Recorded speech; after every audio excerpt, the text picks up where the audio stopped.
have my jacket on? I do. Can I have it? I have yours and mine on. I'm recording. Give me a second. Yeah, sorry. Alright, so it is 9 o'clock and this is what we've got. No visibility. You can't even see the house that I was showing you earlier. Basically, you only see the little lights. And listen.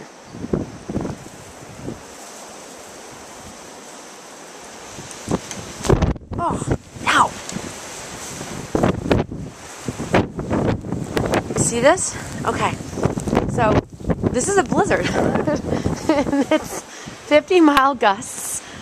And, yeah, it's not good. We had a generator blow in the neighborhood. I heard it. It was very loud. Everybody's trying so hard to keep their energy usage down because we don't want to compromise ComEd here in Chicago.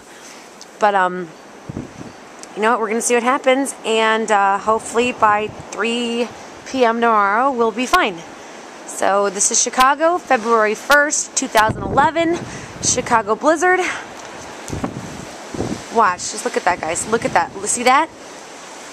See that? Yeah. That's nice. Ah! Ah! Okay. Over now.